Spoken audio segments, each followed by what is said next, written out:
Inti dari pertarungan atau situasi geopolitik yang sekarang sedang terjadi ini, itu ada dua faktor utamanya, tetapi implikasinya yang sangat luas.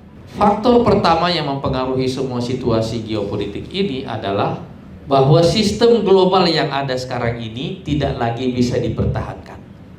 Setelah Perang Dunia Kedua, itu ada tatanan dunia baru yang dibuat oleh para pemenang dalam Perang Dunia Kedua itu. Dan pemenang dalam Perang Dunia Kedua itu adalah dua blok, ada Barat dan ada Timur. Karena yang eksis dalam Perang Dunia Kedua itu ya Sekutu Barat dan Uni Soviet ya. Jadi kira-kira mereka yang menentukan jalannya situasi pada waktu itu, walaupun sistemnya, tatanannya secara keseluruhan lebih banyak didominasi oleh Amerika, karena dia yang menjadi faktor penentu dalam kemenangan itu. Nah, kita melihat bahwa hanya selang beberapa tahun setelah Perang Dunia Kedua dan tatanan global itu dibuat, sudah terjadi pembelahan blok Barat dan blok Timur.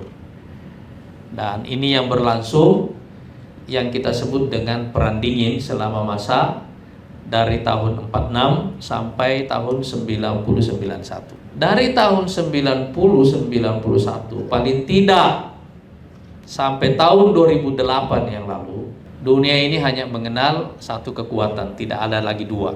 Jadi supremasi tunggal Amerika. Dia yang mengontrol dunia dan relatif tidak ada lawan, karena lawan utamanya Uni Soviet sudah runtuh.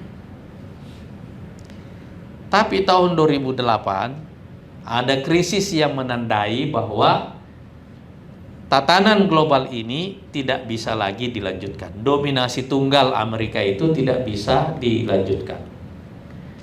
Dalam waktu yang relatif singkat, ada dua kekuatan baru yang muncul, yaitu Cina dan Rusia yang kembali ke panggung global.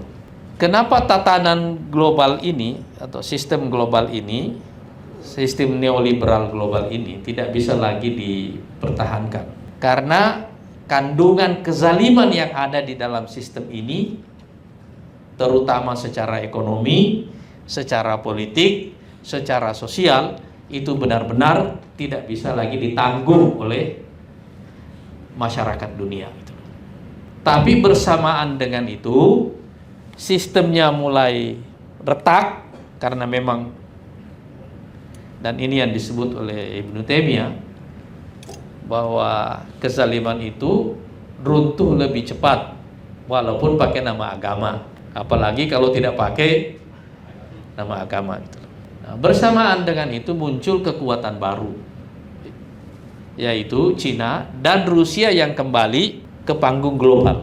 Paling tidak kita bisa mengatakan bahwa tantangannya secara ekonomi ada di Cina dan tantangannya secara militer ada di Rusia. Karena itu kita melihat ada perubahan yang sangat penting setelah tahun 2008 itu. Dan perubahan pertama yang sangat penting yang menandai setelah tahun 2008 itu adalah kesepakatan tentang senjata nuklir yang tidak lagi disepakati. Oleh karena itu, tidak banyak di antara kita yang mengetahui bahwa sejak tahun 2007-2008 sudah terjadi perceraian antara Rusia dengan Barat. Dan karena itu, sejak tahun 2007-2008 itu, baik Amerika maupun Rusia dan Cina sama-sama kembali kepada perlombaan modernisasi sistem pertahanan. Ini maknanya apa, saudara sekalian? Kita masuk ke poin yang kedua, yaitu bahwa karena sistem global ini tidak bisa dipertahankan, yaitu tatanan unipolar, dominasi tunggal Amerika ini, dan sistem neoliberalnya tidak bisa dipertahankan, maka terjadi faktor yang kedua, yaitu munculnya kekuatan baru yang mengimbangi Amerika sendirian. Dan kalau kita lihat, 4 kekuatan utama dunia, yaitu Amerika, Eropa, Rusia, dan Cina, itu mengalami satu proses restrukturisasi dalam perimbangan kekuatan mereka. Yang tadinya Eropa ada di nomor 2, sekarang Cina masuk di nomor 2 secara ekonomi. Yang tadinya Rusia ada di bawah, sekarang Rusia naik. Mungkin secara militer selisihnya dengan Amerika itu sedikit sekali. Terutama kalau kita bicara tentang kemampuan persenjataan nuklir. Yang artinya kalau terjadi perang nuklir, nggak ada pemenang. Secara jumlah senjata nuklir Rusia itu lebih banyak dari Amerika. Dan sekarang Putin bisa mengatakan bahwa kalau ada serangan kepada Rusia, mereka punya waktu 2 menit untuk bertaubat. Karena itu hitungannya menit. Dan hampir semua senjata nuklir di Rusia itu ada alamat kotanya. Lengkap itu.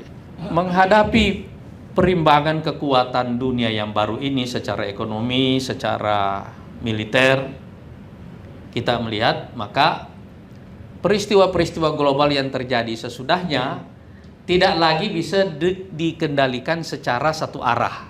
Saya mau kasih contoh karena ini penting, saudara sekalian. Ini sebagiannya berhubungan dengan Prabowo. Saya kalau bicara beliau, saya suka bicara soal ini. Setelah runtuhnya Uni Soviet karena Amerika sendirian, proyek pertama Amerika di era Clinton itu adalah proyek demokratisasi global. Nama besarnya, yang maknanya secara politik adalah menjatuhkan seluruh rezim yang ada di dunia, termasuk sekutu-sekutu lamanya, termasuk Pak Harto di Indonesia. Jadi yang pertama Uni Sovietnya kolaps, setelah itu semua negara satelitnya digiring masuk dalam sistem negara demokrasi dan menjadi negara merdeka dari Uni Soviet. Eropa Timur, kemudian Asia Tengah, ini bagian pertama, dan kemudian masuk ke sini ke Asia Tenggara. Itulah peristiwa yang terjadi tahun 98 di Indonesia. Pak Harto itu tidak jatuh karena krisis ekonomi yang real. Pak Harto itu adalah sekutu yang memang sudah mau ditumbangkan, lalu mereka menciptakan krisis ekonomi yang palsu. Dan pada waktu itu korbannya selain Pak Harto itu adalah Prabowo sendiri.